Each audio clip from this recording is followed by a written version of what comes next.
Andrea Dworkin wrote, "In the fall of 1983, something changed. The speech of women hurt by pornography became public and real. They began to exist in the sphere of public reality." Constitutional lawyer Catherine A. McCannon and I were hired by the city of Minneapolis to draft an amendment to the city's civil rights law, an amendment that would recognize pornography as a violation of the civil rights of women, as a form of sex discrimination and abuse of human rights. We were also asked to organize hearings that would provide a legislative record showing the need for such a law. Essentially, the legislators needed to know that these violations were systematic and pervasive in the population they represented, not rare, peculiar anomalies. The year of listening to private stories had been years of despair for me. It was hopeless. I could not help. There was no help. I listened. I went on my way. Nothing changed. Now, all the years of listening were knowledge, real knowledge that could be mine, a resource, not burden, and a curse. I knew how women were hurt by pornography. My knowledge was concrete, not abstract. I knew the ways it was used. I knew how it was made. I knew the scenes of exploitation and abuse in real life, the lives of prostitutes, daughters, girlfriends, wives. I knew the words the women said when they dared to whisper what had happened to them. I could hear their voices in my mind, in my heart. I didn't know that there were such women all around me, everywhere in Minneapolis that fall. I was heartbroken as women I knew came forward to testify.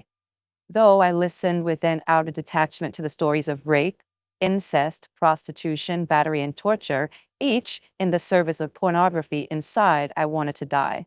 The women who came forward to testify at the hearings held by the Minneapolis City Council on December 12th and 13th of 1983 gave their names and specified the area of the city in which they had lived. They spoke on the record before a governmental body in the city where they lived. They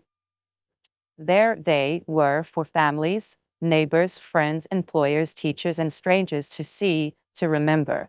They described in detail sexual abuse through pornography as it had happened to them. They were questioned on their testimony by Catherine McCannon and myself, and also by members of the city council and sometimes the city attorney. There were photographers and television cameras. There were a couple of hundred people in the room. There was no safety, no privacy, no retreat, no protection, only a net of validation provided by the testimony of experts, clinical psychologists, prosecutors, experimental psychologists, social scientists, experts in sexual abuse from rape crisis centers and battered women's shelters, and those who worked with sex offenders. The testimony of these experts was not abstract or theoretical. It was brought by the lives of more women, more children into the room, more rape, more violation through pornography. They too were talking about real people who had hurt and sometimes killed. They seen, known, treated, interviewed numbers of them. A new social truth emerged, one that had been buried in fear and shame and the silence of the socially powerless. No woman hurt by pornography was alone. She never had been. No woman hurt by pornography would never, ever be alone again, because each was truly a living remnant of the general struggle. What the survivors said was speech. The pornography had been, throughout their lives, a means of actively suppressing their speech. They had been turned into pornography, or they had been turned into pornography in life and made mute, terrorized by it and made mute. Now the mute spoke, the socially invisible were seen, the women were real, they mattered. This speech, their speech, was new in the world of public discourse, and it was made possible by the development of a law that some called censorship. The women came forward because they thought that the new civil rights law recognized what had happened to them, gave them recourse and redress, enhanced their civil dignity and human worth. The law itself gave them existence. I am real. They believe me. I count. Social policy at last will take my life into account, validate my worth. Me, the woman who was forced to fuck a dog. Me, the woman he urinated on. Me, the woman he tied up for his friends to use. Me, the woman he masturbated in. Me, the woman he branded or maimed. Me, the woman he prostituted. me, the woman they gang raped. The law was passed twice in Minneapolis in 1983 and 1984 by two different city councils. It was vetoed each time by the same mayor, a man in the Amnesty International opposing torture outside of Minneapolis. The law was passed in 1984 in Minneapolis with a redrafted definition that targeted violent pornography, the kind everyone opposes. The city was sued for passing it. The courts found it unconstitutional. The appeals judge said that pornography did all the harm we claim. It promoted insult and injury, rape and assault, even caused women to have lower wages, and that these effects proved its power as speech. Therefore, it had to be protected. In 1985, the law was put on the ballot by a popular petition in Cambridge, Massachusetts. The city council refused to allow it on the ballot. We had to sue for the ballot access. The civil liberties people oppose our having that access. We won the court case and the city was ordered to put the law on the ballot. We got 42% of the vote, a higher percentage than feminists got on the first women's suffrage referendum. In 1988, the law was on the ballot in the Bellingham, Washington, in the presidential election. We got 62% of the vote. The city had tried to keep us off the ballot again. We had to get a court order to gain ballot access. The city of Bellingham was sued by the ACLU in federal court for having the law. However, unwillingly, a federal district judge found the law unconstitutional, simply reiterating the previous appeals court decisions in the Indianapolis case. Indeed, there was a statement that the harm of pornography were recognized and not in dispute. The women on whom the pornography is used to assault remain invisible and speechless in these court cases. No judge has had to try to sleep at night having heard a real woman's voice describing what happened to her. The incest, the rape, the gang rape, the battery, the forced prostitution. Keeping these women silent in the courts of law is the main strategy of free speech lawyers who defend pornography or the pornography industry. Hey, they love literature. They deplore sexism. If some women get hurt, then that's the price we have to pay for freedom. Who are the we? What is their freedom? These speech-loving lawyers kept the women or keep the women from speaking in court so that no judge will actually be able to listen to them. Women continue speaking out in public forums even though we are formally and purposefully silenced in actual courts of law. Hearings were held by a subcommittee of the Senate Judiciary Committee of the Effects of Pornography on Women and Children. The Attorney General's Commission on Pornography listened to the testimony of women hurt by pornography. Women are demanding to speak at conferences, debates, on television and radio. The civil rights law is taught in law schools all over the country. It is written about in law journals, often favorably. Increasingly, it has academic support, and its passage has been cited as a precedent in at least one judicial decision finding that pornography in the workplace can be legally recognized as sexual harassment.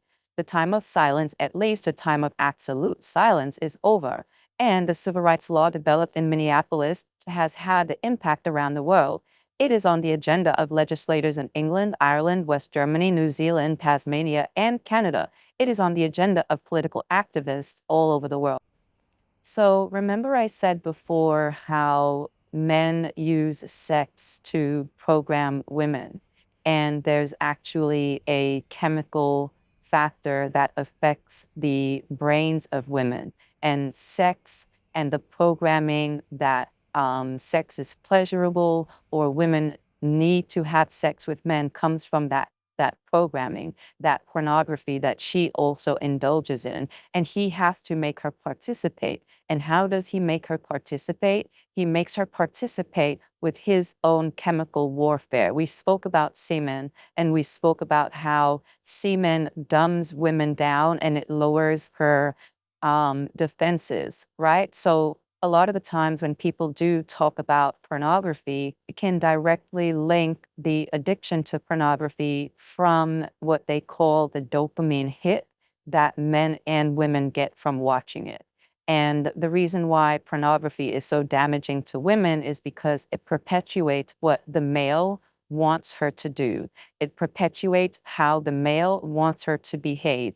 even sexually in bed. Now there's so many women who I remember back when I was growing up, there was some such thing as taboos, that things women just didn't participate in, that they didn't feel comfortable with sexually. So this is what I spoke about before when I spoke about programming and how men are able to program women with repetition. And they're able to do this by getting into the woman's ear and making her believe what he wants her to believe for his own benefit. And a lot of the times, what he wants her to participate in, what he wants her to believe, always has to do with her reducing herself to his desire. It always has to do with a lessening of her person to his advancement. It's always about his advancement. It's always about his pleasure. So when I do criticize liberal feminism, who scream that pornography is okay, sex work is work, all that has to do with the male programming that demographic of women who claim to be liberal minded to believe essentially that his pleasure is the only thing that should matter in a woman's life. And all women, or some women, especially if they're strapped for a few bucks, should participate in it. And I think the issue that we have with pornography is a lot of the times we see women sell it to other women. They usually sell it to younger women who a lot of the times just don't know better. So when we talk about how when men are in contact with women and they're constantly in the ears of women, programming them to believe anything that they want to believe, this is the end result. And what's sad about it is that with this programming, you never hear of this story from that same male who programmed women to think this way. You never hear him verbalize of the end life or how the end looks for women who participate in the sex industry. You'll never see him writing about how women's lives were ruined because of porn. You'll never see him talk about the dangers of the porn industry and how dangerous it is when women sell themselves for sex. He'll never talk about it. You always hear the picking up of the pieces come from a woman's mouth. It's always going to come from a woman to kind of say, look, you had us program these girls to believe in something. And then after he got what he needed, he vanished. He vanished and he went on to the next individual. And this is the pattern of the male. We spoke about the Coolidge effect, and we spoke about how a lot of the times when it comes with sex, you need to kind of push the taboo for these men to kind of get off. And the taboo is always going to be pushed from something that we would see as normative to something now sitting in the realm of perverse. And this is where it always leads with men and when it comes to sex. And it's never enough to kind of have one woman. It goes to two women, then it goes to three women, then it goes to different types of activities and different types of plays and different types of things that he finds sexually satisfying, but it's always at the detriment of the woman who has to participate or the child who has to participate. So when we talk about pornography, we see that women are also programmed to participate in the perverse. They are programmed through pornography to do sexual acts that they themselves would never have thought up if not a man thinking about it first. And his perverse mind, his mind that has already been saturated with sex and lust and pornography, if he didn't think of it first, she would have never came to the conclusion that she even liked it. She would have never came to that conclusion.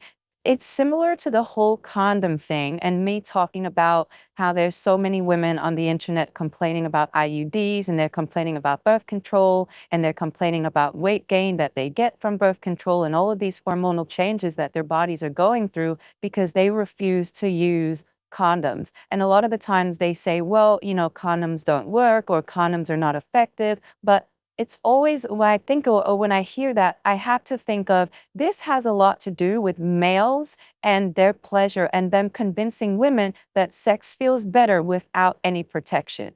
And this is why I think women go through these terrible IUD procedures because they just want for their man or the person that they're having sex with to have pleasure. And we see this all the time. Men convince women of what he wants by suggestive and subtle programming. And I just wanted to read an article to you about how sexual activities brought up or thought up by him affects the lives of the women that he sleeps with. And then these thoughts are also put into pornography so that women can see what he finds pleasurable. And because women are programmed to see these things, she there therefore performs. Because again, this is programming. This is men and putting that information out there and them selling it as, oh, this is a good thing for you. You like this as well. And a lot of the times women don't like it. And I wanted to kind of read this article about cancer and what happens in regards to that. So when I said this before as well, I'm just going to add this in there, that the only remedy to not being destroyed as a woman in the world today is to steer clear of men and to stay away from them. And this is what feminist separatism is. This is what 4B is. Well, the real 4B. Remember, we spoke about the other 4Bs. That's not the real 4B that came out of South Korea. The real 4B is staying away from men in all capacity. And the only reason why is that this author put it as patriarchy being biological. Patriarchy being something that cannot be destroyed because it is a biological phenomenon that is prevalent as long as men are on the planet, as long as men are engaging with women, as long as women are sleeping with men and therefore procreating with them and therefore making other male children. So this is what the author is saying. She's saying patriarchy isn't a mentality which needs to be changed. Patriarchy isn't a mentality which can be changed. We vote now, but now there's rape porn, kind of a shell game, don't you think? Patriarchy at its core is biological. We are dealing with a biological problem here, a terrible, terrible biological problem. Unfortunately, females don't have the courage to fix this biological problem, which they could easily do, preferring instead to spend their lives in one way or another trying to mitigate male harm. And the only way that you could do this is by creating more distance between yourself and the male. Now remember, with 4B, 100% of women are not going to be needed to participate in an activity like this. We already know. We know for sure that there's some women who are refusing to, no matter what, stop dating, no matter what, stop having sex, no matter what, stop having children, no matter what, dead that desire to get married. We already know that that's going to happen. But in order for this to be effective, you need for women to kind of stand 10 toes down on this factor and remember what happens when females are programmed by male suggestion and male desire. And this is how they are programmed. You're programmed by sticking to that close proximity to that male. Close proximity to any male is very suggestive, and sadly, many women do not have the mental capacity to kind of reject the male and his behavior. Many women cannot do that. It only takes a man to say something maybe 2 or 3 times, and she's, programmed, and already it's coming out of her mouth. Look how easy, look how fast women went from calling themselves women to now referring to themselves as cis. That's just one small example of the power of male suggestion and the power of male programming. He has to say it one time, and she will then verbalize everything that he says. And this has to do with the male being seen as, like I said before in the last video, an authority figure, as someone who is always correct, as someone who people, they kind of look to him as the point of reference and intelligence, and maybe what he's saying is true because I've never heard it before, because I've never done the research to kind of know where that is coming from. So therefore, I should believe everything that the male says. And back to the cis example, yes, we do know that it's a chemistry term, but who came up with that chemistry term? Many women don't know that the person who came up with that is a pedophile. They don't. And here they are walking around calling themselves cis because some pedophile kind of said that this is what women should call themselves. So that's just another example. Women are not informed enough to kind of go against male suggestions. So therefore, many of them should just cut the proximity to the man that they see around them. And that's just it.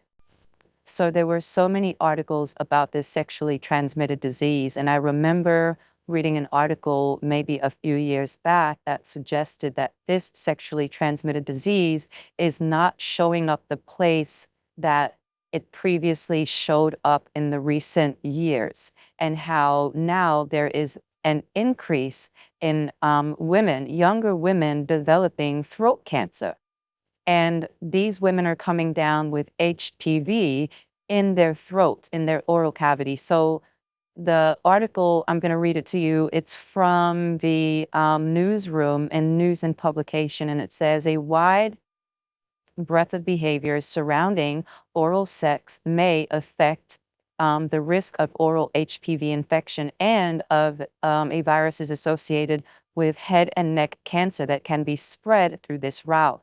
A new study led by researchers at the Johns Hopkins Kimmel Cancer Center suggests these findings add nuance to the connection between oral sex and oropharyngeal cancer, tumors that occur in the mouth and throat, and could help inform research and public health efforts aimed at preventing this disease. In the early 1980s, researchers realized that nearly all cervical cancer is caused by the human papillomavirus, a DNA virus from the papillomavirinae family. Although about 90% of HPV infections cause no symptoms and resolve within 2 years, a minority of people retain the virus, which can damage DNA and trigger malignancies. Nearly 2 decades after uncovering this link, scientists discovered a growing number of oropharyngeal cancers also are caused by HPV. Now, the majority of oral pharyngeal cancers are HPV related and are now prevalent in young women. So when I read this article, I kind of said, why would all of a sudden young women be developing this particular cancer in their throats, in their oral cavities? Why would this be happening?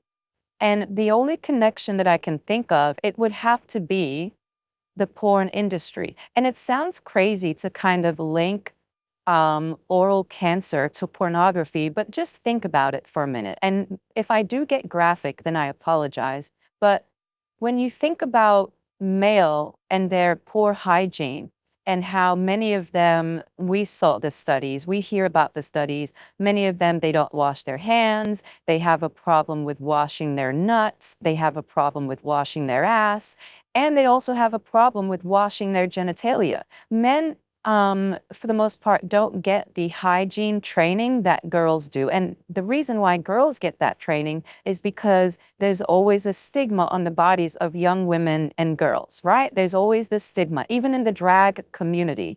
When they say words like fish, what do you think that they're referring to?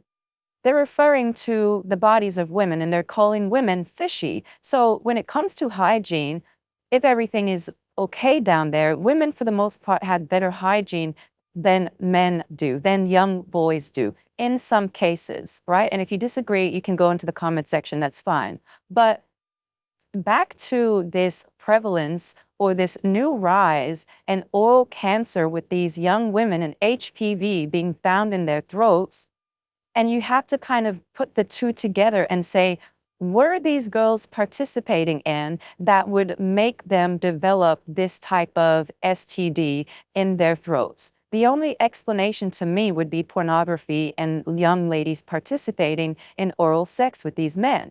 These men don't even wash themselves. And women, what are they doing?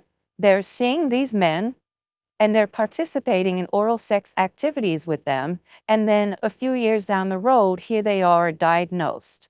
And this is an increasing problem. And I don't think people want to link this type of cancer and young women to pornography, but I'm going to be the first to do it. Because I think when you look at pornography and how it programs women to perform sexually, you have to kind of put the two and two together to kind of say, well, young women and young people are learning about sex from pornography. So if young women, especially this younger 13, 14, 15-year-old demographic, if they're learning that, well, men like for you to do this with your mouth on them, then that's what they're going to participate because they were programmed to do so by watching the porn. And this is how they're harmed in watching that. Now, there's so many cases of them coming down with cancers that they've never seen before, or they have seen, but you would only see this type of cancer from the rest of the article in people who were heavy smokers. Like heavy smokers, like pack-a-day smokers back in the 1990s and the early 2000s, even in the late 1980s, came down with this type of cancer in their throat. Now they're seeing that this type of cancer is coming into the throats of young women. So the article also says, it says, although we know that HPV-related oral pharyngeal cancer is strongly associated with oral sex and the number of oral sex partners, she says, we haven't really looked at what other behaviors might contribute to this disease. So we know that these young ladies that we're seeing with this rise in oral pharyngeal cancer, from according to this, they're not smoking, Cuban cigars all day. They're not puffing up a Romeo and Juliet and sitting on the beach every 2 hours. No, they're not doing that. For the most part, they're having sex with young men, and they're having oral sex with these young men, and this is what they're coming down with, and this is what they're developing. So when we speak about pornography and the dangers of pornography, pornography is also responsible for teaching young people about sex. So even with the upcoming election, some people said, well, I'm just going to vote for Trump because he's planning on banning porn altogether. Whatever he wants to do, I'm just telling you how porn hurts young women and it hurts young girls because it teaches them how to engage in unsafe practices for male pleasure. And this is always the programming. It's always about the male. It's always about the boy. It's always about what he wants. And young girls are programmed with this shit from a very young age. And many of them now are developing cancers that they would have never developed if they weren't programmed to do something sexually that they learned on, on some porn site. So let me know what you think in the comment section. Please like, share, subscribe. I think I'm going to do a part 2 to this because I love reading Andrea Dworkin. I think everyone should go out and get her book on pornography. It's a great book. It's an older book. I have it free in the Discord. It's wonderful. I think I've read it like twice already. But please get into the comment section. Like, share, subscribe. Let me know your thoughts on the article and let me know your thoughts on this whole situation with young women coming down with these types of these cancers and how women are essentially, young girls are essentially being programmed. And this is another way that they are programmed. Like the sex industry pushes it out there for them to perform. And it's really sad because sex is all you see that's being sold to young women. So they don't really know of an alternative to get around making some fast money. The goal is sell sex, sell your body, talk about sex, be slutty, and that's the faster you can climb to fame and getting what you want in life. But there should be another narrative, right? And I think the other narrative should also be attractive. But let me know what you think. Get into the comments, like, share, subscribe, and see you next time. Thanks a lot.